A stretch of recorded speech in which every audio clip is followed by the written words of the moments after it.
Olá, muito feliz em tê-los aqui conosco. Estamos iniciando mais um Economia de Primeira, aquele programa que você já sabe, que tem vida inteligente na TV. Como é que se fala? Na TV tem vida inteligente. Você aí vendo a gente. Hoje temos, como sempre temos, uma convidada extremamente especial, né? A professora doutora Zita Ana Lago.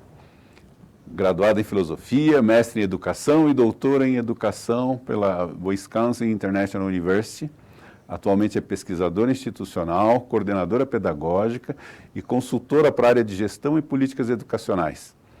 Então é com muita alegria, com muito prazer que eu recebo aqui doutora Zita Lago, né, minha amiga, há muito tempo que a gente milita na área de educação. Então eu queria que antes de formularmos aqui algumas perguntas mais específicas, você falasse um pouquinho sobre a tua experiência como professora, sobre o que te levou a abraçar essa carreira, né? Se foi aquela decisão pessoal vocacionada ou se foi alguma pressão, às vezes familiar, etc.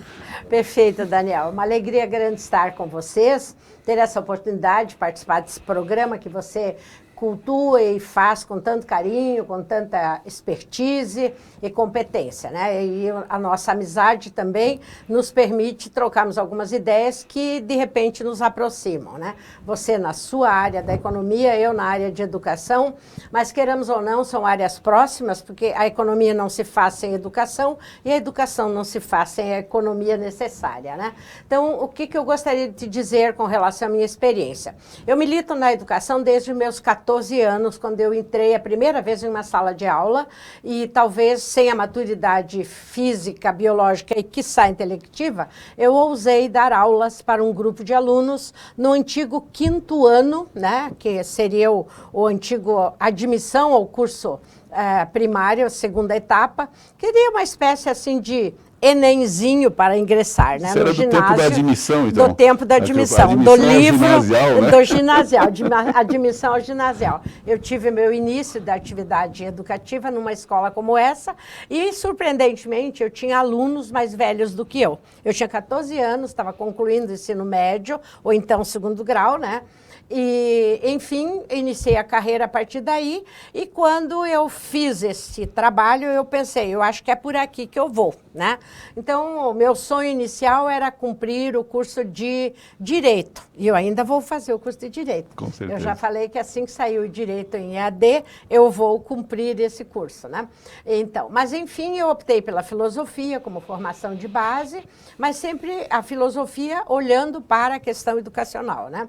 E me encontrei muito bem, encontrei excelentes profissionais que trabalharam, que me conduziram para essa área da filosofia, onde eu trabalhei praticamente até me aposentar, mas uma aposentadoria relativa, porque eu nunca trabalhei tanto como depois de aposentada. Que maravilha. Depois de aposentada, abriram-se alguns espaços diferenciados. A partir desse trabalho na educação, na antiga educação primária, com 17 anos eu fiz o primeiro concurso público. Por que 17 anos? Porque foi o último concurso que não tinha idade mínima para acesso. Olha umas historinhas aí que ficam nos bastidores, né? Passei classificada em primeiro lugar no estado do Paraná, assumi, fui nomeada pelo então governador da época, Paulo Pimentel, que me entregou o título de professora primária nível 14 no Palácio do Governo. Meu amigo até hoje, eu tenho uma admiração muito grande pela pessoa do ex-governador, né? E tenho, enfim, eu trabalhei uma época, mas de repente eu não me encontrei dentro do ensino público. Eu vi que não era ali a minha vocação real. E eu optei por pedir minha demissão. E não fui demitida até hoje, porque quando eu fui fazer minha aposentadoria, eu fui contar o tempo e lá eu encontrei que eu ainda estava sem a minha portaria de exoneração, né? Mas, enfim, aí eu comecei a atuar no ensino privado, trabalhando com as faculdades em Palmas, Paraná, né? Fomos fundadores, minha família, muito colaboradora da igreja, porque era do bispado a faculdade, e lá eu militei durante praticamente 40 anos, né? Trabalhando com a filosofia, trabalhando com a pedagogia, e de forma muito especial, nós criamos lá curso de mestrado, eu atuei nele também, no stricto sensu, no lato sensu, e viajando por esse Brasil afora. Aposentei aposentada, eu resolvi vir morar em Curitiba, eu sempre tive vínculos muito fortes com Curitiba, meus filhos nasceram aqui, e eu resolvi vir para cá, porque à época também a instituição lá estava em uma fase muito crítica, enfim, e eu vim morar aqui. Aí comecei a atuar, sempre atuei vinculada com trabalhos vinculados com o IBPEX antigo, com a Uninter, participei, e atualmente eu estou sem um vínculo efetivo, até por uma questão de escolha pessoal, mas faço consultorias e trabalho mais na área de assessoria a municípios, né? Embora atuando com os sistemas de ensino, assessorias a município, e eu tenho o privilégio de ter trabalhado em 2.900, eu vou ser redonda, porque é quase 2.900 municípios, né? Faltam 4 para eu completar 2.900 municípios, onde eu já trabalhei nesse nosso imenso país, que é um continente. Então, eu sempre costumo dizer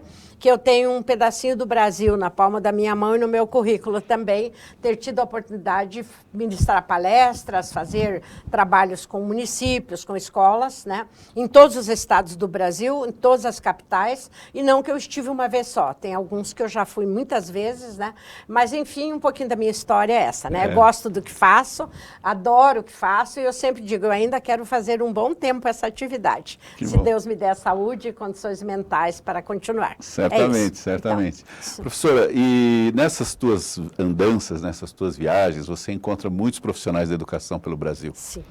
E também encontra condições muito diferentes, né, muito diversas da estrutura educacional no Brasil.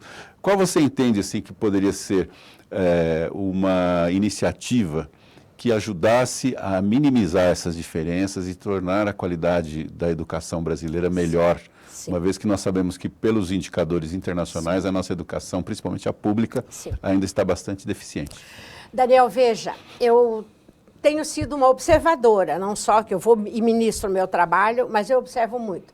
O que eu vejo? Eu vejo profissionais com uma dedicação fantástica, com uma superação dos limites e dos déficits, e os déficits não são poucos, são imensos. E agora, com a questão da pandemia, foram expostos, né? Eu costumo dizer, desvelou-se esse problema, os gaps e os déficits da questão educacional, não apenas no aspecto físico e tecnológico, mas também humano, né?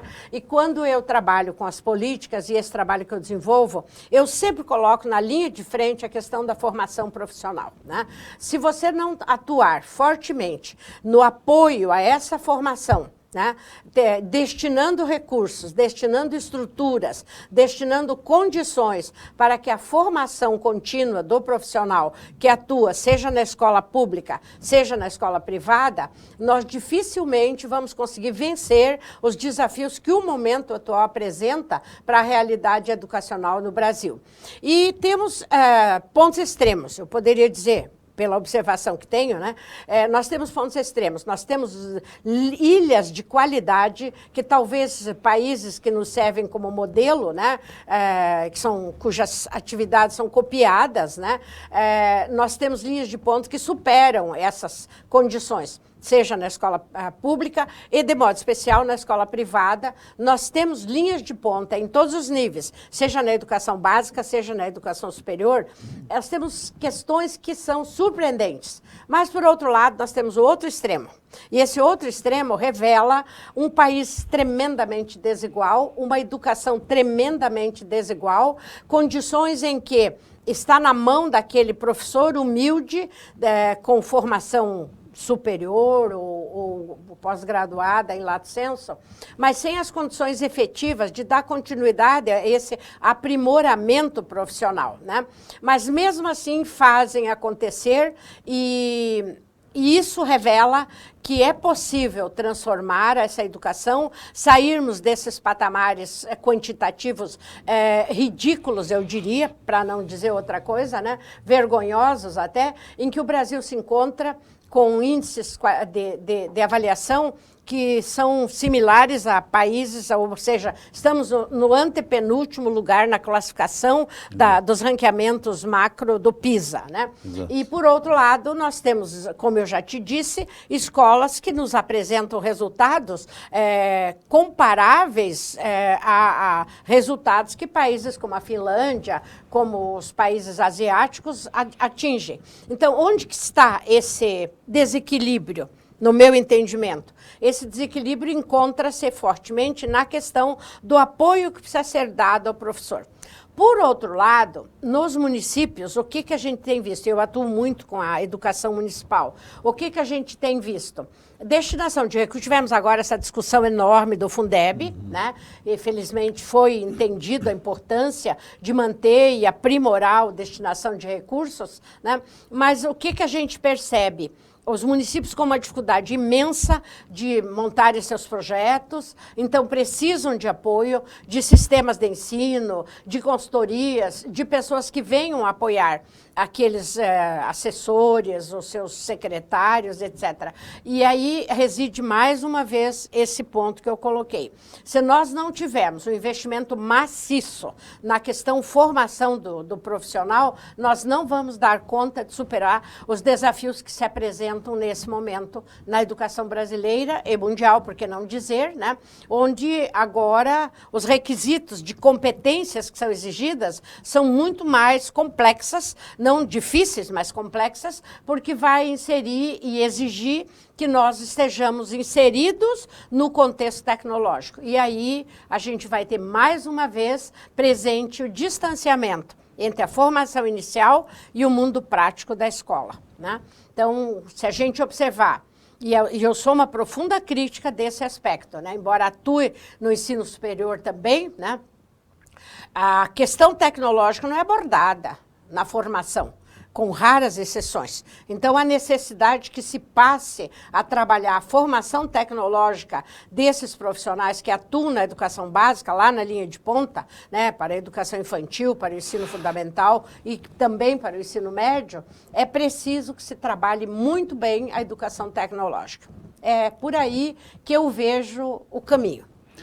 Muito bom, professora. No começo da sua fala, você comentou a importância da educação para a economia e a importância da economia para a educação. E você falou agora da defasagem em termos de formação voltada para a questão do mundo tecnológico que nós vivemos. Uhum. Há um outro movimento que eu percebo, que tem muito a ver com a economia, que é uma impulsão do conceito de empreendedorismo para as crianças e adolescentes, né? Principalmente no ensino médio, há uma preocupação em criar disciplinas ou uma formação empreendedora. E eu gostaria de perguntar justamente isso. Você vê como viável, dentro do sistema e da estrutura que nós temos, e da defasagem qualitativa que os professores são, eu diria até vítimas, né? Porque, e a precariedade da disponibilidade de aparatos tecnológicos, você vê como viável que se imponha para os jovens uma formação empreendedora? Porque eu penso que para o mundo que nós estamos enfrentando, cada vez mais o domínio das tecnologias, né, e a capacidade de articulação se faz necessária para a atividade de empreendedorismo, principalmente, né? Com certeza. Então, a minha pergunta seria nesse sentido. Você concordaria com isso e qual que seria a sua percepção sobre esse tema? Veja, durante muitos anos eu auxiliei muitos municípios, por uma questão ética, não vou citar este ou aquele, mas eu persigo estudos, tenho obras escritas, inclusive na área da educação em tempo integral. Educação em tempo integral não é a mesma educação integral que está apontada hoje na Base Nacional Comum Curricular. Mas nesses projetos de educação em tempo integral, que eu assessorei municípios e até estados, né? E geraram os trabalhos, geraram obras, geraram orientações de tese e tal, projetos de educação inovadora. Talvez não se falasse ainda de inovação como se fala hoje, né? Mas projetos da educação inovadora, projetos voltados ao empreendedorismo, foram, assim, linha de ponta quando a gente pensava esses projetos e sugeria a questão da educação, da escola em tempo integral, né? Que depois teve programas governamentais em termos macro que implementaram esses projetos, né, de educação em tempo integral. E hoje, embora a Base Nacional Comum Curricular não fale da educação em tempo integral, mas sim da educação integral, ou seja, olhar o sujeito que se educa e aquele que o educa na sua integralidade, sob todos os aspectos constitutivos da sua condição humana, né?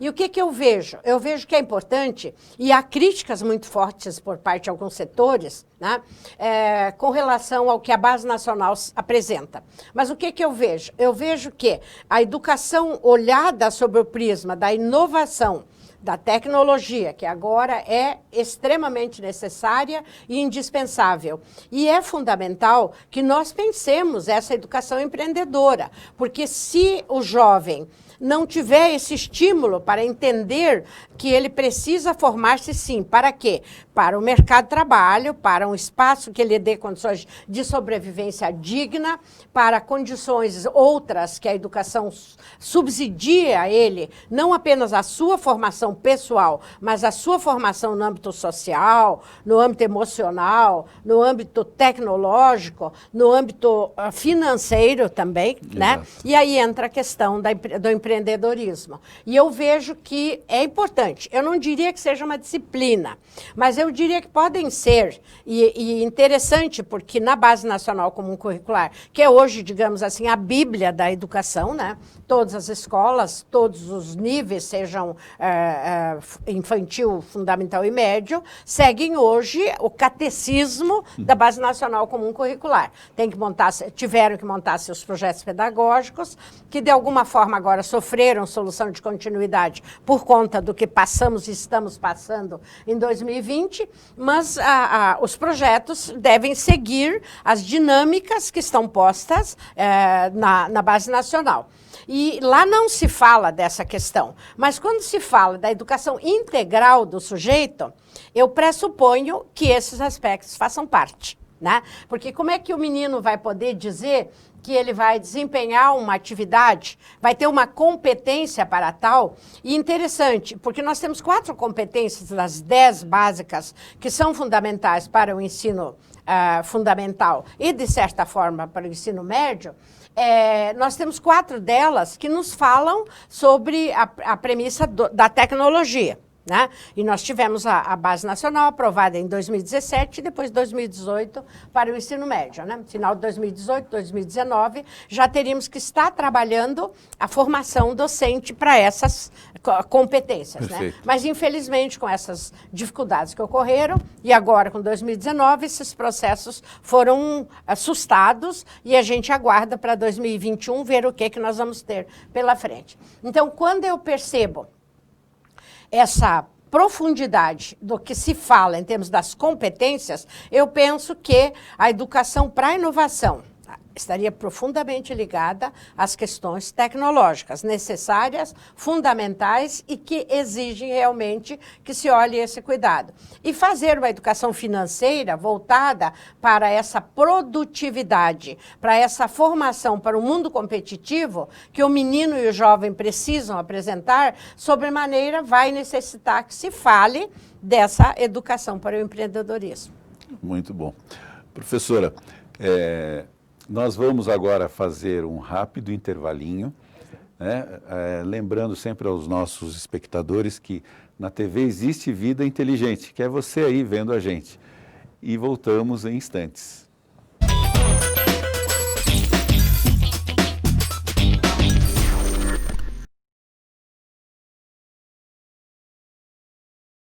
A Uniter tem uma novidade para você. Todos sabemos o que são finanças e o quanto são importantes no dia a dia das pessoas e das empresas.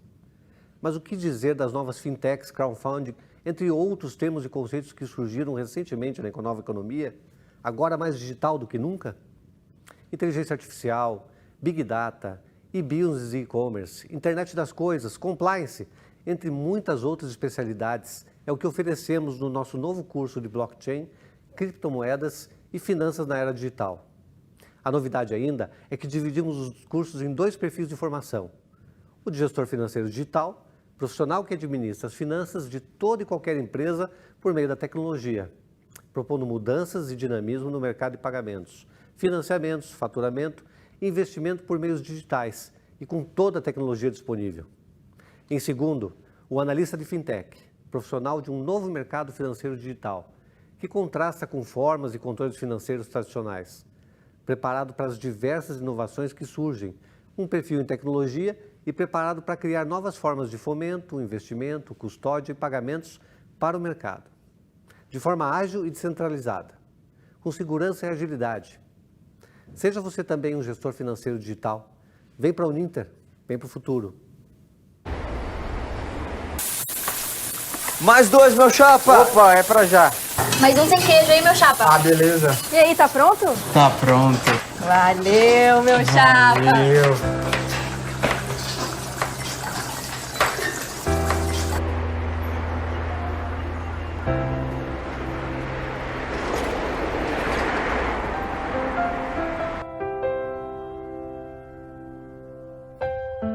Tá muito complicado pra mim. Calma, pega o multímetro, vamos de novo.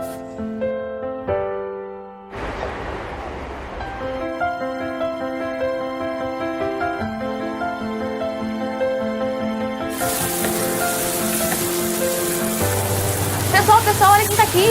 E aí, time? Parabéns, meu engenheiro. Obrigado.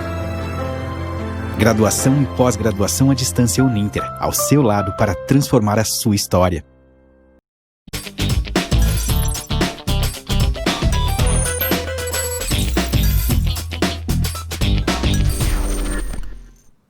Olá, estamos de volta com muita alegria recebendo a professora doutora Zita Lago, especialista em educação.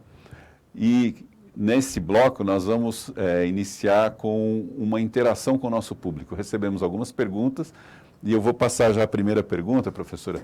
Vem do professor Davi, diretor da Escola Superior de Educação Física da cidade de Jundiaí, São Paulo. Ele te dá parabéns pela sua trajetória, pelo seu trabalho. Ficou muito impressionado, muito feliz em vê-la aqui conosco e pede que você comente sobre as possibilidades das atividades lúdicas, em especial aquelas de expressão física, como os esportes, a dança, na formação das crianças. Perfeito. Veja, uma satisfação responder ao professor Davi e interagir. Eu gosto muito desse tipo de atividade, né? Davi, o que eu posso te dizer é o seguinte, dizendo isso a você, falo às pessoas que atuam como você. Eu estou muito ligada hoje à questão da Base Nacional Comum. Ela trata muito bem essa questão da arte, da ludicidade, para todos os níveis, né? Inclusive para o ensino médio, que normalmente esse aspecto é um pouco deixado de lado, né? Mas veja, eu considero isso fundamental, porque desde os gregos, e a minha formação em filosofia me faz reportar-me, nós sempre tivemos o pensamento, um corpo são numa mente sã. Né? Então, é importante que nós tenhamos a formação acadêmica, a formação intelectiva, cognitiva da criança e do jovem, mas que nós também possamos ofertar a ele, e para isso as escolas precisam reinventar-se, né? Reinventar-se muito, e eu acredito que você deva ter percebido que agora, nessa situação pandêmica, que nós tivemos essa atividade virtual, ensino remoto ou híbrido que nós vamos ter que trabalhar, você pode perceber que essas atividades lúdicas, que de alguma forma trouxeram essa prazerosa atividade física também para as crianças, foram as atividades que mais despertaram atenção por parte das crianças quando eram convocadas pelos professores para atuar. Eu penso que isso já nos deixa uma lição. É importante, é necessário e é realmente fundamental que a gente observe aquilo que a Base Nacional propõe para essa dinâmica da perspectiva física, da perspectiva artística e da perspectiva da motricidade humana. Muito bem, professora, muito obrigado. Inclusive, só para completar, o professor Davi ele tem uma atividade agora durante a pandemia de convocar as crianças semanalmente para aulinhas de karatê e outras práticas físicas Sim. bem interessantes. Sim, e se reinventaram para Sim, fazer isso, exatamente. né? Porque, de repente, aquela atividade que ele fazia no cotidiano, na convivência, ele recriou e fez isso com muita competência. E faz num ambiente de recreação, é um negócio bem interessante. Muito bom isso. E é muito bem, assim, o nível de acesso é muito bom. A segunda pergunta, professora, vem de uma colega nossa, conhecida aqui, que é a professora Érica Lotz, né, que está muito feliz em vê-la aqui no nosso programa, e faz a seguinte pergunta. Com relação à questão de... quais as suas dicas, na verdade, é a pergunta que ela faz, para que crianças e jovens desenvolvam valores humanos e tenham assim, senso de alteridade e de colaboração. Então, ela entende que falta um pouco disso, principalmente nas crianças e nos jovens da atualidade, né? Então, o que você entende que poderia ser, colaborar para que nós conseguíssemos levar para as crianças, os jovens, os adolescentes, esse senso de alteridade, né? Muito bom responder para ele, que é uma pessoa a quem eu tenho uma grande estima, convivemos bastante também, né? Fico muito feliz de saber que você está conosco aí nessa dinâmica, né? Então, veja, Érica, como que eu percebo? O Alter é aquele que é o meu outro. O Alter é aquele que me vê. É aquele que, de uma forma ou outra, estando presencialmente ou estando virtualmente comigo, ele, de uma forma ou outra, ele interage, ele convive e ele precisa disso, da solidariedade e da colaboração. Nunca como hoje, eu trabalhando com os professores dos municípios que eu atendo, nunca como hoje, esse aspecto, Érica, foi fundamental no sentido de superar os desafios que nós passamos a ter durante esse período pandêmico que estamos vivendo e também durante a nossa atividade presencial na escola. Se não houver essa colaboratividade, essa troca de experiências, que é um fundamento principal para os valores éticos que precisam ser vivenciados na escola e na vida, com certeza essa alteridade não será possível, né? Então, quando eu colaboro, eu me exponho, eu trago à tona valores de outra natureza, como respeito mútuo, a solidariedade, né, que são valores fundamentais, a compreensão do outro, são valores fundamentais para que a gente possa realmente ter um humano mais humano, como nos aponta nosso querido mentor espiritual e também pedagógico, Edgar Morin, né? Se não houver essa compreensão mútua, nós não teremos uma sociedade solidária e mais humana. Então, é importante demais, e a sua pergunta foi fundamental para que a gente possa verificar. Entre as competências que a base comum propõe, está a competência dessa troca, dessa permuta, dessa solidariedade, e isso é fundamental não só entre os alunos, mas também entre nós, docentes, seja do ensino superior, seja da educação básica. Seja na relação entre os docentes e com os discentes também, né, também, professora? Com certeza. Muito boa a sua resposta. Professora, tem uma próxima pergunta aqui do nosso amigo professor, até ele é nosso xará de sobrenome, o professor Aguinaldo Rodrigues, não sei se você conheceu, ele está hoje aposentado, né? Ele trabalhou na Uniandrade, trabalhou na Dom Bosco, trabalhou na Universidade de Estácio, dá os parabéns pela tua carreira e manda a seguinte pergunta. Até que ponto a educação empreendedora é ou não benéfica para as crianças, né? E o que você pode comentar sobre professores que tenham algum tipo de deficiência, no caso do professor Aguinaldo, inclusive, ele por uma questão médica acabou perdendo 90% da visão, né? Sim. Então ele pergunta assim, por que não há uma inserção maior de professores que venham a sofrer algum tipo de limitação física, mas que a sua capacidade intelectual, cognitiva está em perfeitas condições e pode ainda ministrar e exercer o seu trabalho. Perfeito. Professor Aguinaldo, um prazer enorme, né, de poder conversar, responder a sua questão, em parte, talvez, não sei se eu vou alcançar tudo aquilo que o senhor propõe. Desculpa, a parte de empreendedorismo, acho que você já respondeu lá no primeiro bloco, sim, né? Sim, eu passo Mas isso, essa né? parte que diz tá, respeito veja, como eu penso, professor Aguinaldo, é muito triste a gente ver que, apesar de termos um discurso inclusivo, e nós temos o discurso inclusivo, apesar de termos documentos que respaldam e reforçam a importância dessa educação inclusiva, nós temos preconceitos para com determinadas práticas que determinados professores devam executar. E a gente vê como muito comum profissionais que se aposentam, né, dentro do seu prazo de direito de aposentadoria, mas têm ainda um contributo muito grande para oferecer à educação brasileira e, de repente, essas pessoas são deixadas de lado e são negligenciadas em suas competências que podem, sim, contribuir muito, inclusive pela experiência que tem dos déficits físicos que possam passar a ter, que é de mobilidade ou de alguma situação.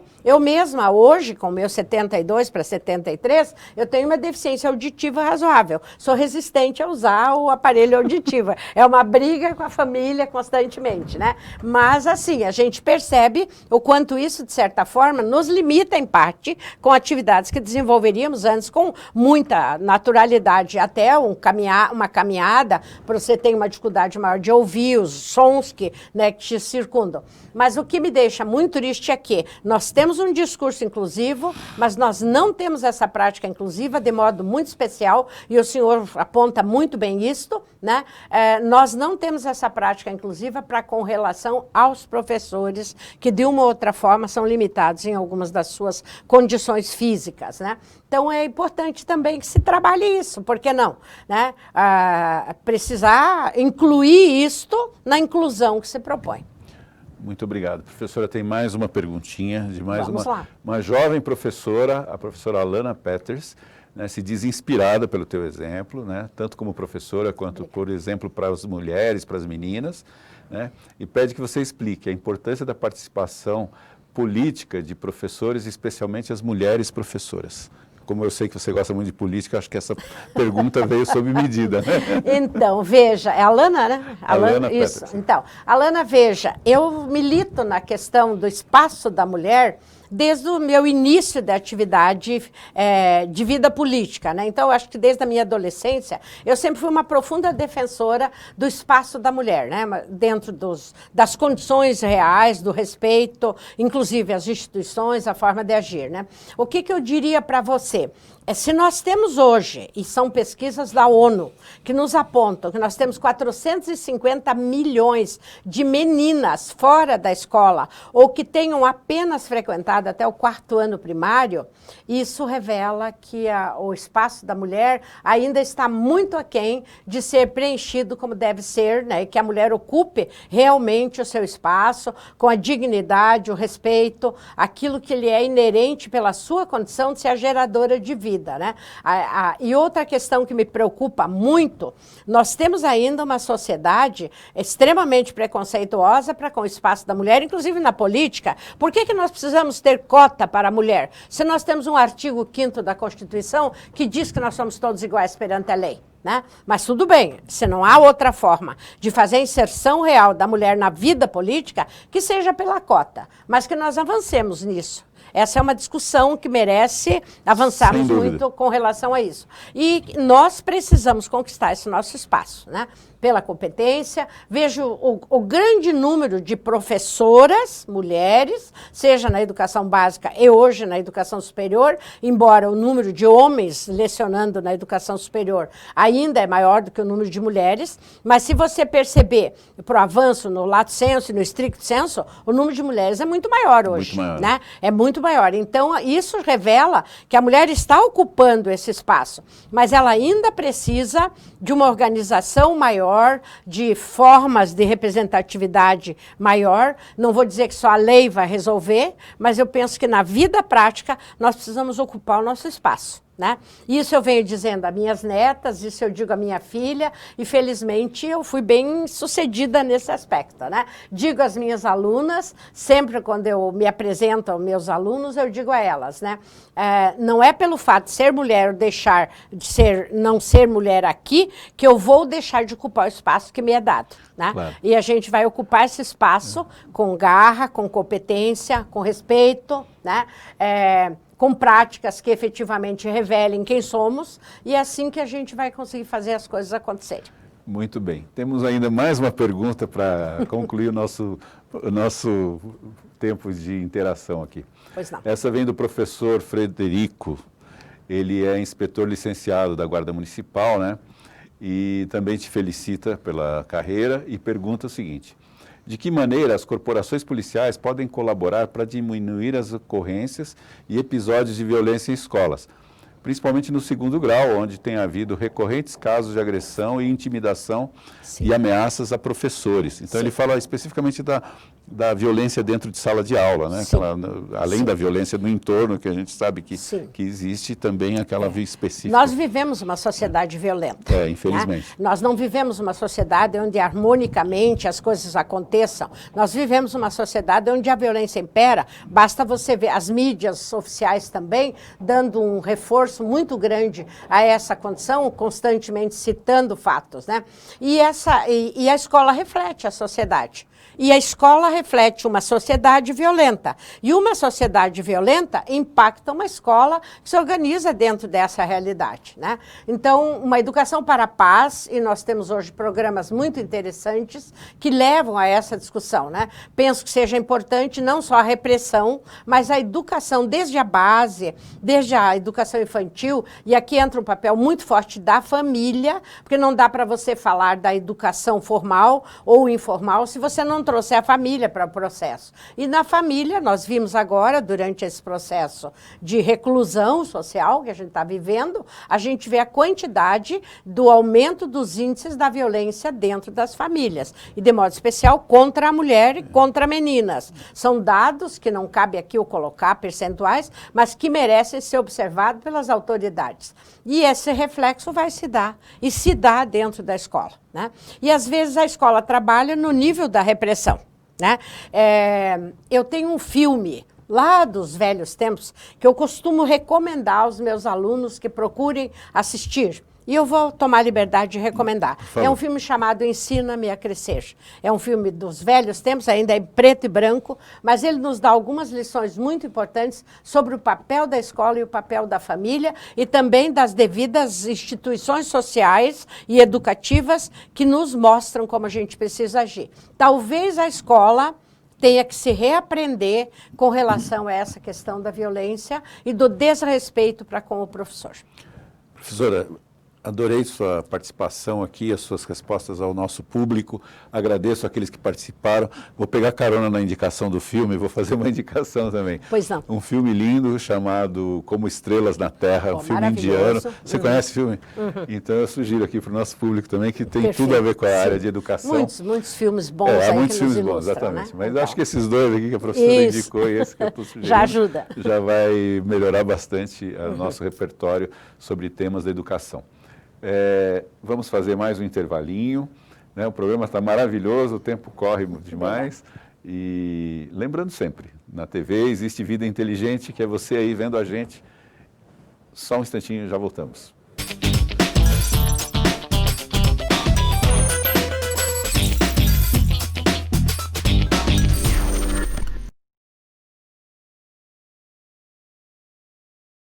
A Uninter tem uma novidade para você.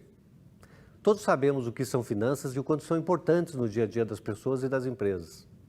Mas o que dizer das novas fintechs, crowdfunding, entre outros termos e conceitos que surgiram recentemente na nova economia, agora mais digital do que nunca?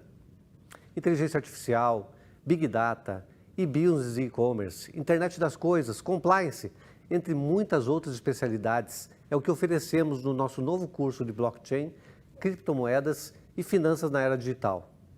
A novidade ainda é que dividimos os cursos em 2 perfis de formação.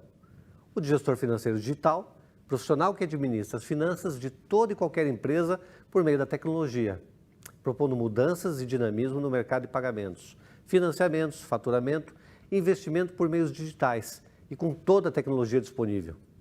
Em segundo, o analista de fintech, profissional de um novo mercado financeiro digital, que contrasta com formas e controles financeiros tradicionais, preparado para as diversas inovações que surgem, um perfil em tecnologia e preparado para criar novas formas de fomento, investimento, custódia e pagamentos para o mercado.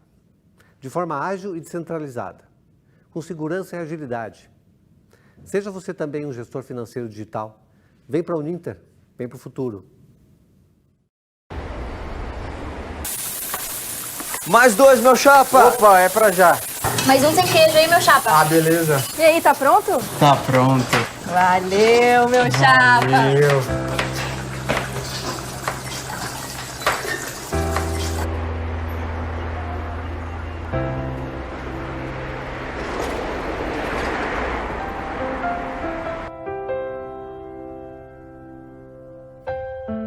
Tá muito complicado pra mim. Calma, pega o multímetro, vamos de novo.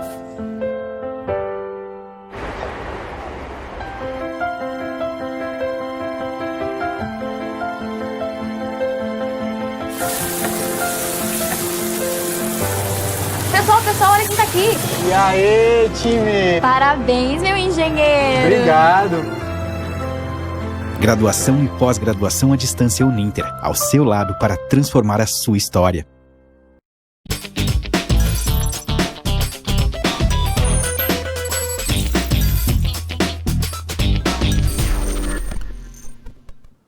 Estamos de volta para o nosso último bloco e lembrando sempre, na TV existe vida inteligente. Você aí vendo a gente, é uma felicidade para nós tê-lo aqui.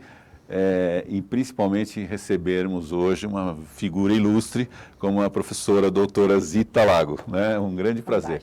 E dentre os muitos talentos da professora, um deles é escrever e escrever muito bem. Já está no seu 15º. No 15º livro, Sim. né? Fora os artigos, etc. Sim. Que daria mais alguns livros se Com fossem certeza. juntados, né? Então, fala um pouquinho dessa obra que você está lançando, professor. Então, Ainda não está pronta, desculpa, senão por isso a gente poderia mostrar aqui, né? Não tenho ela aqui, até por uma questão muito simples.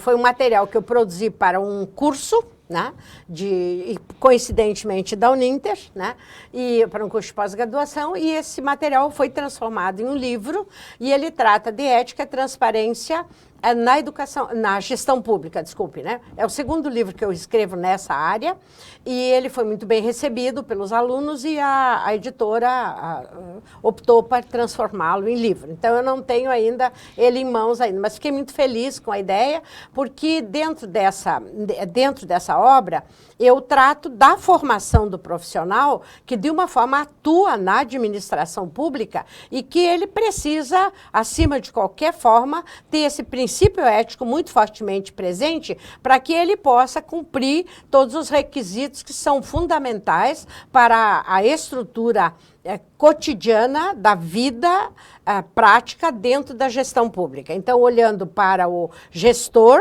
para o funcionário, para os colaboradores, para aqueles fornecedores que, de uma forma ou outra, atuam dentro da gestão pública. E a importância de cumprir a lei de transparência, que ela é fundamental, embora pouco conhecida, pouco estudada e pouco aplicada ainda no Brasil. Nós estamos cotidianamente vendo casos que nos assustam aí com relação a isso, né?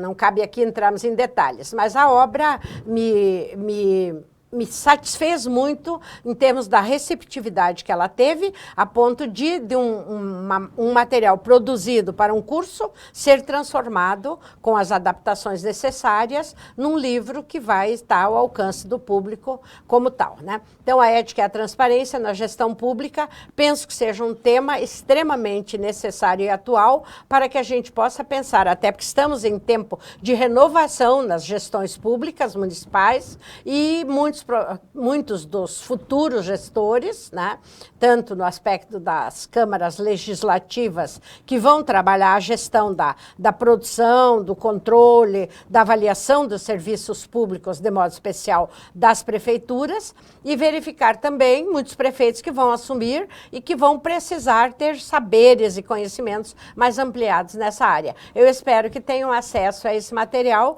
não só como possíveis alunos do curso, mas tendo acesso ao livro que vai ser editado como tal. Então, eu fico muito honrada, até porque a questão da ética vem da minha formação. né, da minha formação filosófica, e ela sempre foi um dos vieses de preocupação que eu sempre trago comigo, também na formação dos profissionais da educação, e vincula-se como um cenário de fundo, eu gosto muito de trabalhar com cenários, de todas as questões que foram apresentadas aqui pelos colegas que fizeram arguições, e eu fico muito honrada em poder responder. Então, a ética hoje, inclusive com relação às práticas da civilização que está aí tecnologicamente situada, nós temos hoje que estudar, inclusive, Hans Jonas, que é um filósofo contemporâneo, eu aponto na obra também, né? Sou uma estudiosa e pesquisadora da obra de Hans Jonas, quando ele nos fala da ética da civilização, da responsabilidade da ética na civilização tecnológica, mais do que nunca, tema pertinente, tema atual e que precisa ser aprofundado, tanto na formação dos profissionais da área econômica, da área da gestão, como da área da educação. E principalmente pelas autoridades, né? Porque não tenha dúvida. Eu penso Jonas que os novos gestores municipais, né, sejam eles nas câmaras, sejam eles nas prefeituras, né, terão que olhar com muito cuidado para que as práticas sejam realmente práticas que humanizem o país, que nos permitam termos um Brasil melhor e que nós possamos juntos avançar. Professora, infelizmente, nós estamos chegando no final, né? O tempo é limitado, a conversa está muito boa. Eu vou te convidar, então, quando o livro ficar pronto, você vem aqui de novo e a gente mostra o seu livro e vamos falar com mais detalhes. E falamos mais sobre éticas, políticas sim. públicas, Pois exploramos um pouco outros temas ligados ainda também à educação. Perfeito. Mas, para finalizar, eu sempre coloco um desafiozinho para o meu convidado aqui. No teu caso, assim, eu gostaria que você citasse 2 ou 3 autores que fossem referências na educação. Eu tenho os meus, né? Por exemplo, eu gosto muito de Rubem Alves, né? Então, Meu colega, trabalhamos muito juntos. Então, o Rubem Alves costumava dizer para mim assim, Zita, eu gosto de você porque você me escuta. Que legal, que bom. Rubens era sensacional. Então, mas eu gostaria que você citasse, então, 2 ou 3 autores, assim, que possam ser considerados referências tuas e que você possa partilhar com o nosso público para que aquelas jovens, aqueles rapazes, estudantes, tem muitos estudantes no nosso público, possam se inspirar nisso e também procurar essas obras e se alimentar dessa mesma fonte. Com muito né? gosto. Tá bem? Meu primeiro... Perdão, e daí no finalzinho você faz uma mensagem. Perfeito, e a gente... isso. O primeiro autor que eu gostaria de referenciar a vocês é o meu querido e grande amigo, tive a oportunidade de estar com ele em várias ocasiões, em Portugal, em eventos que eu fiz na Universidade de Lusófona, que é o Dr. Edgar Morin. Edgar Morin, ele não é só um autor, ele é um modelo de vida e ele é uma pessoa que nos inspira muito. Qualquer uma das obras dele nos dão mensagens de uma humanidade humana que é profundamente necessária. Poucos dias atrás ele fez uma live, já está com 90 e tantos anos, 98 anos, né? Lúcido, profundamente conhecedor da alma humana. Todas as obras de Morin estão disponíveis e acessíveis no Brasil. Segundo autor que eu gostaria de referenciar, já me reportei, Hans Jonas, que é o autor da Ética na Civilização, da Responsabilidade da Civilização Tecnológica, é uma obra. Mas nós temos muitos pesquisadores e muitos artigos publicados sobre a obra de Hans Jonas e é extremamente importante que no momento atual a gente conheça mais a fundo aonde que a gente vai estar e as responsabilidades que vão recair sobre nós, educadores e formadores de pessoas, com relação à responsabilidade do que virá para essas gerações que estão vindo e até que ponto nós temos autoridade para tomar decisões hoje sobre o futuro desses jovens, né? E o terceiro autor, por incrível que pareça, foi meu professor, e embora com muitas críticas, eu tomo a liberdade e falo de voz firme, que é o nosso querido e amado Paulo Freire, né? Paulo Freire nos deu lições. Infelizmente, houve deturpação de sua obra por algumas pessoas que interpretaram suas falas ou as interpretam de forma não adequada. Mas Paulo Freire não é por ser ou deixar de ser patrono, deixar de ser, Paulo Freire foi um exemplo de vida, um dos grandes cérebros que esse Brasil conheceu, independente de suas opções políticas, mas na questão da formação do pensamento crítico nacional na área educacional, ele é referência. Então, eu sugiro que vocês não se levem por determinadas opiniões ideológicas que estão, mas que leiam Paulo Freire, em especial a obra Educação com Prática da Liberdade. Eu tenho esse livro como meu livro de cabeceira e como a minha Bíblia, quando eu tive a oportunidade de ser aluna desse grande mestre brasileiro. Professora, eu agradeço demais a tua presença. Eu quero aproveitar uma carona de novo na tua fala e dizer que essa questão ideológica que você colocou aí rapidamente sobre o Paulo Freire, nós enfrentamos na economia, principalmente quando nós usamos referências como a de Celso Furtado, que completaria 100 anos em julho passado, se estivesse entre nós, e fizemos aqui. Na verdade, esse programa nasceu como uma homenagem ao centenário do Celso Furtado. Chama-se Economia de Primeira e foram os primeiros 6 episódios trazendo convidados para falarem sobre a obra de Celso Furtado. E a gente sofreu um certo preconceito por conta disso, como se as pessoas tivessem o direito de se apropriar do discurso ou da obra de alguém e tirá-la do contexto em que ela foi produzida e trazer para cá e criar viés ideológico. E o mais curioso é que as pessoas, algumas pessoas que fizeram essas críticas, levantaram a bandeira da ética. E são as mesmas que aplaudem um governo que nomeou um ministro da Educação cujo currículo estava, na gíria, como se diz, turbinado, né?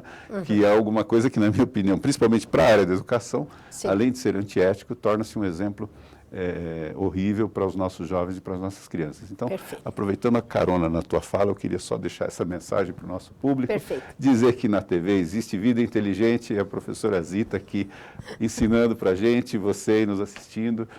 E muito obrigado a todos. Na próxima semana estaremos aqui de novo. Perfeito. Eu agradeço a oportunidade.